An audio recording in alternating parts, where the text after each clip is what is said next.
मित्रों, आज हम आपको बसेवड़ा सप्तमी या शीतला सप्तमी की कथा सुनाने जा रहे हैं, जो समस्त सुखों के साथ बेहतर स्वास्थ्य का भी वरदान देने वाली है। इस दिन माता शीतला को बासी खाने का भोग लगाया जाता है।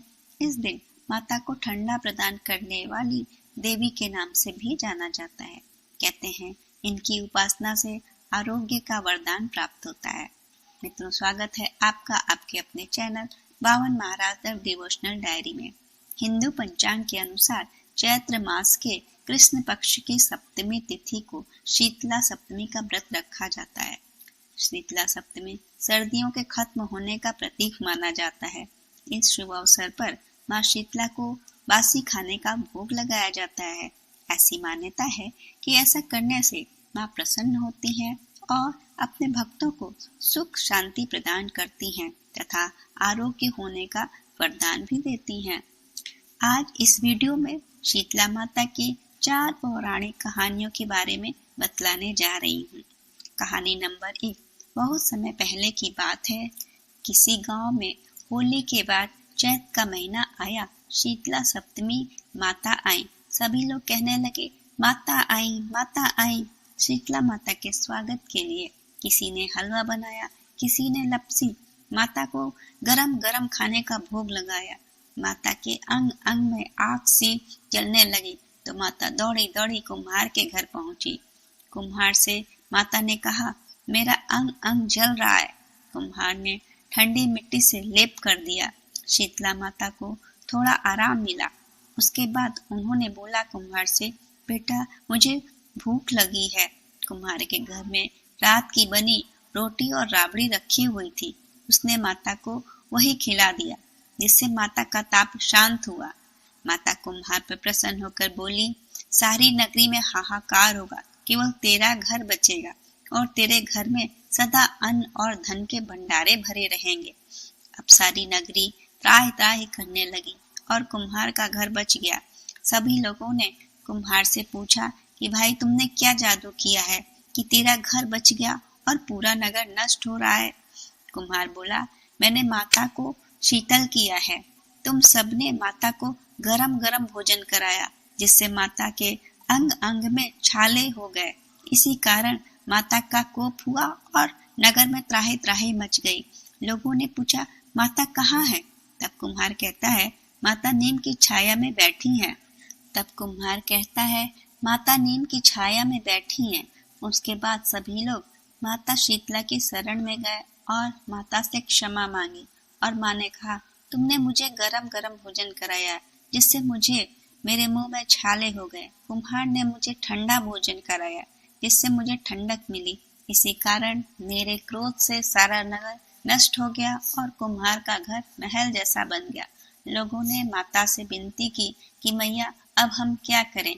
तो माता बोली कि होली के 7 दिन बाद शीतला सप्तमी आती है। उस दिन सारे नगरवासी छठ को बनाए खाने से मेरा भोग लगाएं। यह कहकर माता अंतर ध्यान हो गई। अगले साल जब शीतला सप्तमी आई तब सबने ठंडा भोजन बनाया, भोग लगाया और माता का पूजन किया, जिससे माता प्रसन्न हो गई और सारी नगरी में आनंद ही आनंद हो गया। हे शीतला माता, जैसे सारे नगरवासियों को क्षमा किया, उन पर प्रसन्न हुई, वैसे ही सभी पर प्रसन्न रहना। भूल चूक क्षमा करना, सबको निरोगी रखना। बोलो शीतला माता की जय। कहानी नंबर 2। पौराणिक कथा के अनुसार किसी गांव में एक ब्राह्मण और उसकी पत्नी रहते थे। उनके 2 बेटे और 2 बहुएं थीं। दोनों बहुओं को बहुत समय पश्चात पुत्र रत्न की प्राप्ति हुई। उनके बच्चे जब छोटे ही थे तब एक दिन शीतला सप्तमी का पर्व आया। घर में पर्व के अनुसार ही ठंडा भोजन तैयार किया गया, परंतु दोनों बहुओं के मन में विचार आया कि अगर हम ठंडा भोजन करेंगी तो कहीं बीमार न पड़ जाएं और बच्चे अभी छोटे हैं। ऐसा विचार कर दोनों बहुएं पशुओं का दाना तैयार करने वाले बर्तन में गुपचुप 2 रोटियां तैयार करके रख लेती हैं। सास बसेवड़े की पूजा करके आई, शीतला माता की कहानी सुनी। बाद में सास तो शीतला माता का भजन करने बैठ गई और दोनों बहुएं बच्चे के रोने का बहाना बनाकर घर के अंदर चली गईं। दाने के बर्तन से गरम गरम रोटियां निकाला और चूरमा किया और पेट भरकर खा लिया। सास ने घर आकर बहुओं से भोजन करने के लिए कहा। बहुएं ठंडा भोजन करने का दिखावा करने लगी और घर के काम में लग गई। सास ने कहा, बच्चे कब के सोए हुए हैं, इन्हें जगाकर कुछ खिला पिला दो। बहुएं जैसे ही अपने अपने बेटों को जगाने के लिए गई तो उन्होंने देखा कि दोनों बच्चे मरे पड़े हैं। ऐसा दोनों बहुओं की करतूत के कारण हुआ था। शीतला माता का प्रकोप उन्हें मिला था। बहुएं बहुत डर गई और रोने लगी। सास को सारी बात सच सच बता दी। सास सब सुनकर बहुत क्रोधित हुई और बहुओं को फटकारते हुए बोली, तुमने शीतला माता की अवहेलना की है, इसलिए घर से निकल जाओ। अपने मृत बेटों को टोकरों में सुलाकर दोनों बहुएं घर से निकल पड़ी। जाते जाते रास्ते में एक बहुत पुराना पेड़ उन्होंने देखा। वहां पर दो बहनें बैठी हुई थीं, जिनमें से एक का नाम ओरी और एक का नाम शीतला था। वे दोनों बहनें अपने सिर पर पड़ी जुओं से अत्यंत परेशान थी। दोनों बहुओं को उनकी हालत देखकर उन पर दया आ गई। उन्होंने उनकी मदद करनी चाहिए और उन बहनों के सिर से सारे जुएं निकाल दिए। जुएं खत्म होने से दोनों बहनों को बहुत शीतलता मिली। जुओं से सिर में बहुत खुजली हो रही थी। दोनों ने अब बहुत ठंडक का अनुभव किया और उन दोनों बहनों ने दोनों बहुओं को आशीर्वाद देते हुए कहा, तुम दोनों ने हमारे सिर को शीतल किया है, वैसे ही तुम्हारे पेट को शांति मिले। दोनों बहुओं ने एक साथ कहा, पेट का दिया हुआ ही तो लेकर हम मारी मारी भटक रही हैं, पर अभी तक शीतला माता के दर्शन नहीं हुए। बहुओं की बात सुनकर शीतला माता ने ध्यान लगाया तो दोनों के बारे में सारी बात उन्हें पता चल गई। शीतला माता ने कहा कि तुम दोनों तो पापिन हो, तुम्हारा तो मुख भी देखना नहीं चाहिए। शीतला सप्तमी के दिन ठंडा भोजन करने के बदले तुम दोनों ने गरम गरम खाना खाया। अब ये सुनते हुए बहुओं ने शीतला माता को पहचान लिया। दोनों बहुएं शीतला माता के चरणों पर गिर पड़ी, गिड़गिड़ाते हुए बोलने लगी कि अनजाने में हमसे इतनी बड़ी गलती हो गई। अब आप हम दोनों को क्षमा कर दो, फिर हम कभी भी ऐसा घोर पाप नहीं करेंगी। उनके पश्चाताप भरी बातें सुनकर, रोना देखकर माता को दया आ गई और माता ने उनके दोनों मृत बालकों को जीवन दान दे दिया और बहुओं एवं बच्चों को साथ लेकर आनंद पूर्वक वापस अपने घर आ गई। गांव के लोगों ने जब उनकी सारी बात जानी कि दोनों बहुओं को शीतला माता के साक्षात दर्शन हुए हैं, तो उन दोनों बहुओं का बहुत ही स्वागत सत्कार किया गया। बहुओं ने कहा, हम गांव में शीतला माता के मंदिर का निर्माण करवाएंगे। शीतला माता ने जैसी कृपा उन दोनों बहुओं पर की, वैसे ही इस कहानी को कहते सुनते हुंकारा भरते हम सभी पर कृपा बनाए रखें, सबको निरोगी रखें। बोलो शीतला माता की जय। कहानी नंबर 3।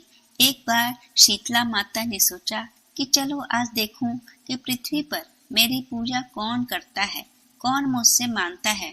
यही सोचकर शीतला माता धरती पर राजस्थान के डुगरी गांव में आई और देखा कि इस गांव में मेरा एक भी मंदिर नहीं है और न ही कोई मेरी पूजा करता है।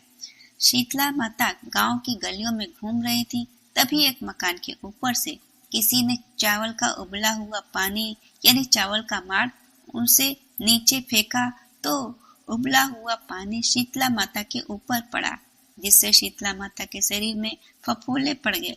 शीतला माता के पूरे शरीर में जलन होने लगी।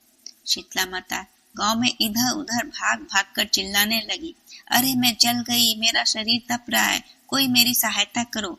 लेकिन किसी ने उनकी सहायता नहीं की। लेकिन एक कुम्हारन जो अपने घर के बाहर बैठी हुई थी, उस कुम्हारन ने जब माता को देखा कि अरे ये बूढ़ी मैया तो बहुत जल गई है, तब उस कुम्हारन ने शीतला माता को अपने घर बुलाया और उनके ऊपर ठंडा पानी डाल डालकर उनकी ताप को शांत किया और बोला, मैया मेरे घर में रात की बनी हुई राबड़ी और थोड़ी दही है, तू दही और राबड़ी खा ले। अब बूढ़ी माँ ने ठंडे ज्वार के आटे की राबड़ी और दही खाए तो उसके पूरे शरीर को बहुत ठंडक पहुंची। तब उस कुम्हारन ने कहा, माँ बैठ जा, मैं तेरे सिर के बाल बहुत बिखरे हुए हैं, उसे ठीक कर दूं। उसकी चोटी गूंद देती हूँ। और कुम्हारन मैया की चोटी गूंदने लगी। अचानक कुम्हारन की नजर उस बूढ़ी मैया के सिर के पीछे पड़ी तो कुम्हारन ने देखा एक आंख बाल के अंदर छिपी हुई है। यह देखकर कुम्हारन एकदम डर कर भागने लगी। उस बुढ़िया माँ ने कहा, रुक जा बेटी, तू डर मत, मैं कोई भूत प्रेत नहीं हूँ, मैं शीतला माता हूँ। मैं इस धरती पर देखने आई थी कि मुझे कौन मानता है, कौन मेरी पूजा करता है। इतना कहकर माता चार भुजा रूप में हीरे जवाहरात के आभूषण पहने, सिर पर स्वर्ण मुकुट धारण किए अपने असली रूप में प्रकट हो गईं। उनके दर्शन करके कुम्हारन सोचने लगी कि मैं गरीब माता को कहाँ बैठाऊं। तब माता बोली, बेटी अब तुम किस सोच में पड़ गई हो। तब उस कुम्हारन ने हाथ जोड़कर आंखों में आंसू लेकर कहा कि माँ, मेरे घर पर तो चारों तरफ दरिद्रता बिखरी हुई है, मैं आपको कहाँ बैठाऊं। मेरे घर में तो चौकी तक नहीं है, न ही बैठने का आसन है। शीतला माँ प्रसन्न होकर उस कुम्हारन के घर पर खड़े हुए गधे पर बैठकर एक हाथ में झाड़ू और दूसरे हाथ में डलिया लेकर उस कुम्हारन के घर की दरिद्रता को झाड़ कर डलिया में भरकर फेंक दिया और उस कुम्हारन से कहती है, बेटी मैं तेरी सच्ची भक्ति से प्रसन्न हूँ, अब तू मुझसे जो चाहिए वो वरदान मांग ले। तब कुम्हारन ने हाथ जोड़कर कहा, माता मेरी इच्छा है कि आप इसी डुगरी गांव में स्थापित होकर यहीं निवास करो। जिस प्रकार अपने मेरे घर की दरिद्रता को अपनी झाड़ू से साफ कर दिया, ऐसे ही आपको जो भी भक्त होली के बाद की सप्तमी के दिन आपको भक्ति भाव से पूजा कर अष्टमी के दिन आपको ठंडा जल, दही और बासी ठंडा भोजन चढ़ाए, उसकी दरिद्रता को भी दूर करना। होली के बाद की सप्तमी के दिन आपको भक्ति भाव से पूजा कर अष्टमी के दिन आपको ठंडा जल, दही और बासी ठंडा भोजन चढ़ाए, उसकी दरिद्रता को दूर करना। आपकी पूजा करने वाली महिलाओं का अखंड सौभाग्य रखना, उनकी गोद हमेशा हर भरी रखना। तब माता बोली, तथास्तु। माता ने कहा, मेरी पूजा का मुख्य अधिकारी इस धरती पर कुम्हार जाति का ही होगा। तभी उस दिन से डुगरी गांव में शीतला माता की स्थापना हो गई और उस गांव का नाम हो गया शील की डुगरी। शील की डुगरी भारत का एकमात्र प्रमुख मंदिर है। शीतला अष्टमी के दिन यहाँ बड़ा मेला भी लगता है। तो बोलो शीतला माता की जय। कहानी संख्या 4। प्राचीन समय की बात है। किसी गांव में एक कुम्हारन रहती थी। कुम्हारन बसौड़े के दिन शीतला माँ की पूजा करती और एक दिन पहले का बनाया ठंडा और बासी भोजन ग्रहण करती। और कुम्हारन के गांव में और भी जो लोग थे वे ना तो शीतला माता की पूजा करते थे और न ही कोई ठंडा खाना खाते थे। एक दिन उस गांव में एक बुढ़िया माँ आई। उस दिन शीतला सप्तमी थी। वह बूढ़ी माँ हर किसी के घर जाकर कहने लगी, कोई मेरी जुएं निकाल दो, कोई मेरी जुएं निकाल दो। वो बूढ़ी माँ जिस घर पर जाती हर घर से यही जवाब मिलता कि तुम बाद में आना, अभी हम खाना बना रही हैं। बुढ़िया कुम्हारन के घर पहुंची तो कुम्हारन से कहा कि मेरी जुएं निकाल दो। कुम्हारन तो उस दिन व्रती थी, उसने तो बासी खाना था, वह पूरे समय खाली थी। उसने पूरी श्रद्धा और विश्वास के साथ शीतला माता का व्रत भी रखा था और उन बूढ़ी माँ के सिर से जुएं भी निकाल दिए। शीतला माता जो बूढ़ी का वेश बना रखा था वह कुम्हारन से बहुत प्रसन्न हुई। शीतला माता ने कुम्हारन से प्रसन्न होकर साक्षात दर्शन दिए और आशीर्वाद दिया। उस दिन किसी कारण से पूरे गांव में आग लग गई और सारा गांव जलकर राख हो गया, लेकिन कुम्हारन के घर पर कोई आंच नहीं आई। गांव वालों ने कुम्हारन से पूछा, भला तेरा घर कैसे बच गया इस आग से? उस पर कुम्हारन ने कहा, ये तो शीतला माता की कृपा है जिन्होंने मेरा घर बचाया। कुम्हारन ने गांव वालों को शीतला माता के व्रत के बारे में सारी बात बताई। गांव में आग लगने की बात राजा के कान तक पहुंची। इसके बाद राजा ने कुम्हारन से सारी बात पता की और राजा ने पूरे गांव में ढिंढोरा पिटवा दिया कि अब से सब लोग शीतला माता की पूजा करेंगे और बसेवड़े की पूजा करेंगे। एक दिन पहले खाना बनाकर रख लेंगे, दूसरे दिन पूजा करके वो ठंडा खाना खाएंगे। तभी से सारा गांव ऐसा ही करने लगा। हे शीतला माता, जैसे कुम्हारन की रक्षा की वैसे सभी की रक्षा करना, सबके घर परिवार और बच्चों की रक्षा करना, सबको निरोगी रखना। बोलो शीतला माता की जय।